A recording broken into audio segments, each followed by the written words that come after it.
Bismillahirrahmanirrahim. Assalamualaikum warahmatullahi wabarakatuh. Waalaikumsalam warahmatullahi wabarakatuh. Alhamdulillahi rabbil alamin. Wa usalli wa usallim ala nabiyyina Muhammadin wa ala alihi wa sahbihi ajma'in. Amma ba'du. Alhamdulillah, dengan nikmat dan karunia dari Allah Ta'ala, kita bisa kembali membaca hadis-hadis Nabi Shallallahu Alaihi Wasallam yang dikumpulkan oleh Al-Imam Abdul Ghani Al-Maqdisi rahimahullahu ta'ala di dalam kitab beliau Umdatul Ahkam. An Anas bin Malik radhiyallahu anhu anin Nabi Shallallahu Alaihi Wasallam qala. Dari Anas bin Malik, semoga Allah Ta'ala meridhoinya, sahabat Nabi Shallallahu Alaihi Wasallam yang bernama Anas bin Malik, semoga Allah Ta'ala meridhoinya, anin Nabi Shallallahu Alaihi Wasallam qala. Dari Nabi Shallallahu Alaihi Wasallam beliau bersabda, i'tadilu fis sujud. Kata Nabi Shallallahu Alaihi Wasallam, seimbanglah kalian ketika sujud. Wala yabsuta ahadukum dhira'aihi in bisatal kalbi. Kata Nabi Shallallahu Alaihi Wasallam, dan janganlah salah seorang di antara kalian menempelkan lengannya atau hastanya sebagaimana anjing menempelkan tangannya. Artinya ketika sujud kita tidak menempelkan lengan kita, hasta kita ke lantai. Hadis riwayat Bukhari dan Muslim. Kaum muslimin dan muslimat rahimani wa rahimakumullahu ta'ala. Di dalam hadis ini ada dua poin yang ingin saya sampaikan. Yang pertama adalah i'tadilu fis sujud. Sabda Nabi Shallallahu Alaihi Wasallam, i'tadilu fis sujud. Seimbanglah kalian ketika sujud. Apa maksud dari seimbang ketika sujud? Seimbang ketika sujud maksudnya adalah antas juda wifqal amri syar'i. Maksud seimbang ketika sujud adalah engkau sujud sesuai dengan perintah syariat. Jadi makna dari seimbanglah kalian ketika sujud, maknanya adalah sujudlah kalian sesuai dengan perintah syariat. Bagaimana sujud yang sesuai dengan perintah syariat? Sujud yang sesuai dengan perintah syariat seperti apa yang sudah kita bahas pada pertemuan-pertemuan yang lalu. Yang pertama adalah ketika turun untuk sujud. Ketika turun untuk sujud, ini ada dua cara. Yang pertama adalah mendahulukan tangan terlebih dahulu. Boleh juga mendahulukan lutut terlebih dahulu. Ibnu Taimiyah rahimahullah ta'ala menjelaskan jamaah bahwasannya kedua-duanya itu boleh. Jadi ketika kita dalam kondisi iktidal, kita mau turun sujud, itu boleh bagi kita mendahulukan tangan terlebih dahulu, boleh juga bagi kita mendahulukan lutut terlebih dahulu. Mereka hanya berbeda pendapat mana yang lebih afdol. Jadi para ulama berbeda pendapat mana yang lebih afdol, mana lebih utama. Apakah mendahulukan tangan terlebih dahulu atau mendahulukan lutut terlebih dahulu? Namun semua mereka sepakat bahwasannya kedua-duanya dibolehkan. Ini yang pertama ketika kita mau sujud. Yang kedua, sujudnya sesuai dengan syar'i adalah sesuai dengan sabda Nabi Shallallahu Alaihi Wasallam, umirtu an asjuda ala sab'ati a'zam atau a'zum. Saya diperintahkan oleh Nabi Shallallahu Alaihi Wasallam untuk sujud di atas 7 tulang. Masih ingat jamaah 7 tulang itu apa aja? Yang pertama adalah apa ini? Jidat beserta hidung. Ini pertama. Tidak peduli apakah orangnya ini mancung atau mancung ke dalam. Jadi kedua-duanya harus sama-sama menempelkan hidung.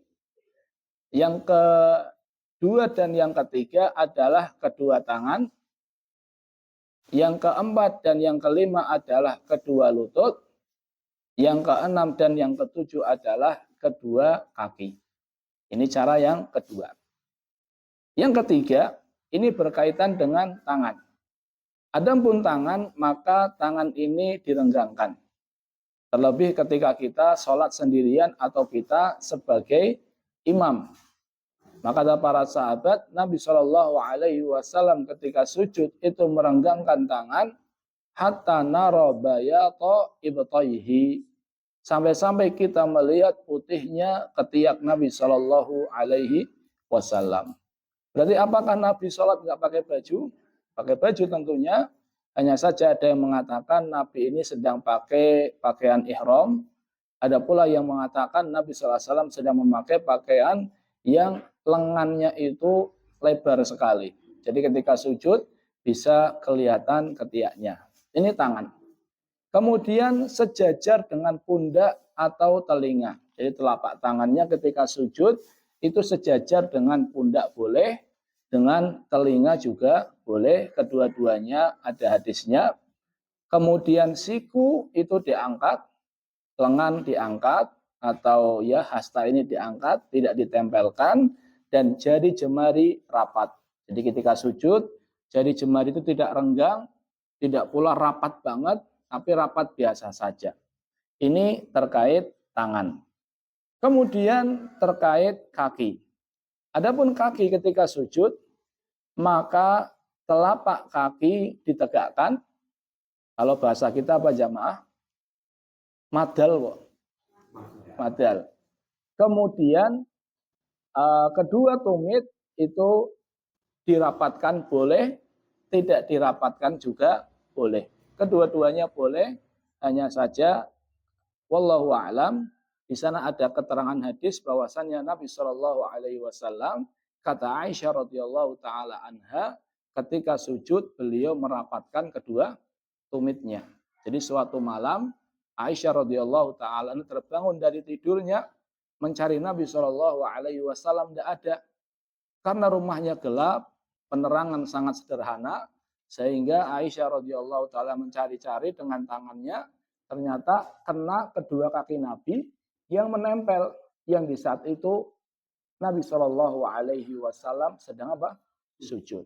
Maka ini menunjukkan bahwasanya di antara sunnah adalah ketika sujud menempelkan kedua kakinya.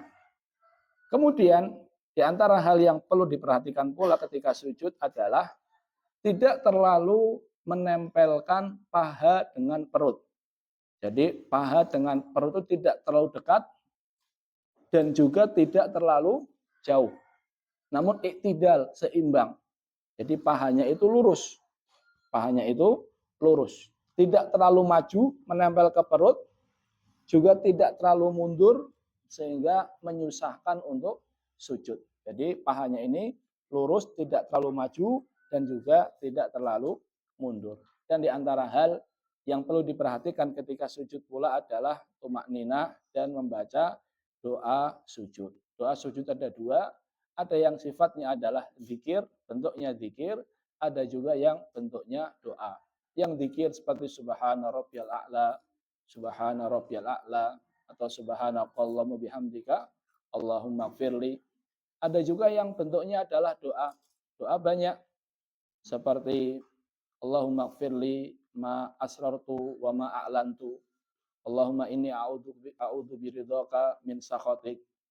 Allahumma ja'al fi qalbi nuran wa fi sam'i nuran wa fi basari nuran, dan doa-doa lain yang dibaca oleh Nabi Shallallahu Alaihi Wasallam ketika sujud. Ini yang pertama, makna dari seimbanglah kalian di dalam sujud. Jadi makna seimbang adalah sujud sesuai dengan perintah syar'i. Yang kedua adalah an-nahyu an iftirashi dira'aini fi sujud.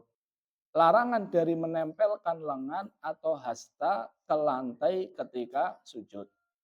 Jadi di antara sunnah Nabi Shallallahu Alaihi Wasallam ketika sujud adalah lengannya atau hastanya ini tidak ditempelkan ke lantai, namun diangkat. Jikalau dia sholat sendirian atau sebagai imam, di samping diangkat juga direnggangkan. Namun kalau seandainya dia ini sholat berjamaah, maka yang penting lengannya atau hastanya tidak nempel ke lantai. Kenapa? Nabi Shallallahu Alaihi Wasallam menyebutkan ilahnya, alasannya in bisa tol kalbi, karena yang seperti itu mirip dengan apa? Anjing.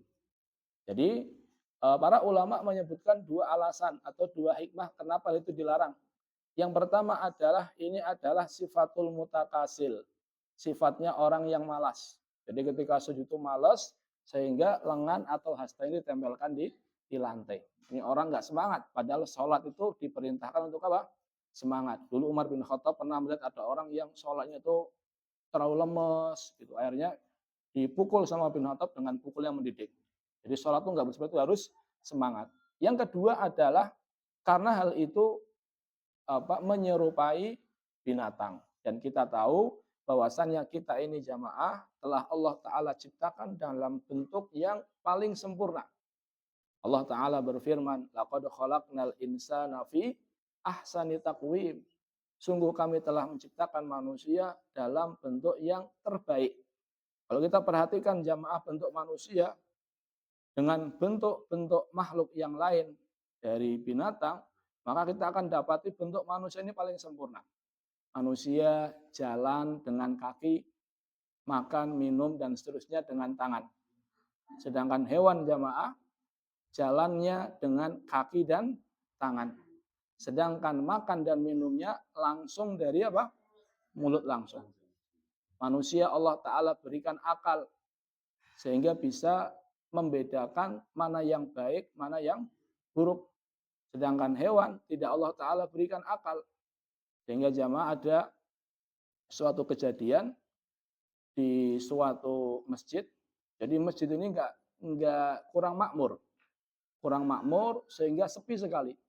Saking sepinya, akhirnya yang masuk ke masjid itu kambing. Jadi kambing ini masuk ke masjid. Kemudian ada yang usul, ini biar kambingnya enggak masuk, masjidnya diapakan? Dipagar. Nah, biar kambingnya enggak masuk, dipagar. Kemudian ada yang mengatakan, jangan dipagar. Sebenarnya, kalau biar kambing enggak masuk, itu masjidnya diapakan? Dimakmurkan. Diisi. Ini yang menyebabkan kambing masuk adalah ketika masjid itu enggak diapakan? Enggak dimakmurkan. Dan masjid masuk masjid, maaf. Kambing masuk masjid, apakah dia berakal? Enggak berakal. Jadi yang salah siapa jamaah? Kambingnya atau orang yang tidak mau ke masjid? Orang yang tidak mau ke masjid. Karena yang Allah Ta'ala berikan akal siapa? Manusia agar mereka memakmurkan masjid. Jadi apa jamaah? Allah Ta'ala ciptakan manusia dalam bentuk yang paling sempurna. Karena Allah Ta'ala ciptakan manusia dalam bentuk yang paling sempurna, maka kita dilarang untuk menyerupai manusia. Kita dilarang untuk menyerupai manusia. Kita dilarang untuk menyerupai hewan. Terlebih ketika sholat. Terlebih ketika sholat, maka kita dilarang untuk menyerupai hewan. Banyak sekali hadis-hadis Nabi SAW yang menjelaskan hal itu. Di antaranya ini. Kita dilarang ketika sujud seperti anjing. Di antaranya sabda Nabi Shallallahu Alaihi Wasallam yang melarang ketika kita sujud nakratu al-ghurab. Ketika sujud seperti gagak yang sedang mematuk. Dalam riwayat lain seperti dik ayam jago yang sedang makan. Artinya sujudnya terlalu apa? Cepat. Jadi seperti ayam, seperti gagak. Dalam riwayat lain disebutkan bahwasanya kita ini nggak boleh turun sujud seperti onta, kama yabrukul ba'ir, seperti onta itu menderum. Walaupun hadis ini ada perbedaan pendapat apa maksud dari onta menderum. Artinya kita dilarang untuk menyerupai onta. Dalam hadis lain kita dilarang untuk menoleh seperti menolehnya serigala. Jadi ketika sholat kita dilarang untuk menoleh seperti menolehnya serigala. Maksudnya apa? Maksudnya adalah ketika kita sholat, kita diperintahkan untuk khusyuk, kita nggak boleh apa? Noleh. Sebagaimana serigala sukanya menoleh. Intinya kita dilarang untuk menyerupai serigala. Dalam hadis lain kita dilarang ketika kita salam, ikut menggerakkan tangan sebagaimana ekornya kuda. Jadi sebagian orang jamaah di zaman itu ketika salam ke kanan, tangannya ikut gerak ke kanan. Ketika salam ke kiri, tangannya ikut gerak ke kiri. Ini dilarang sama Nabi Shallallahu Alaihi Wasallam karena itu menyerupai ekor kuda. Intinya jamaah, banyak hal yang dilarang di dalam sholat, alasannya adalah karena apa? Menyerupai binatang. Wallahu taala alam bisawab. Intinya dalam hadis ini ada 2 poin. Yang pertama, kita diperintahkan untuk seimbang dalam sujud. Maknanya adalah sesuai dengan perintah syar'i. Dan yang kedua adalah kita dilarang untuk menempelkan tangan atau lengan atau hasta ke lantai. Jumhur mengatakan ini makruh. Artinya ketika orang melakukan hal itu, maka sholatnya kurang sempurna. Sedangkan Ibnu Hazm mengatakan bahwasannya ini hal yang diharamkan. Jadi terlepas ini haram atau makruh, seorang muslim hendaknya meninggalkan hal tersebut. Wallahu ta'ala alam bisawab. Semoga bermanfaat. Kita tutup dengan doa kafaratul majlis. Subhanakallahumma bihamdika asyhadu an la ilaha illa anta astaghfiruka wa atubu ilaih. Assalamualaikum warahmatullahi wabarakatuh. Waalaikumsalam warahmatullahi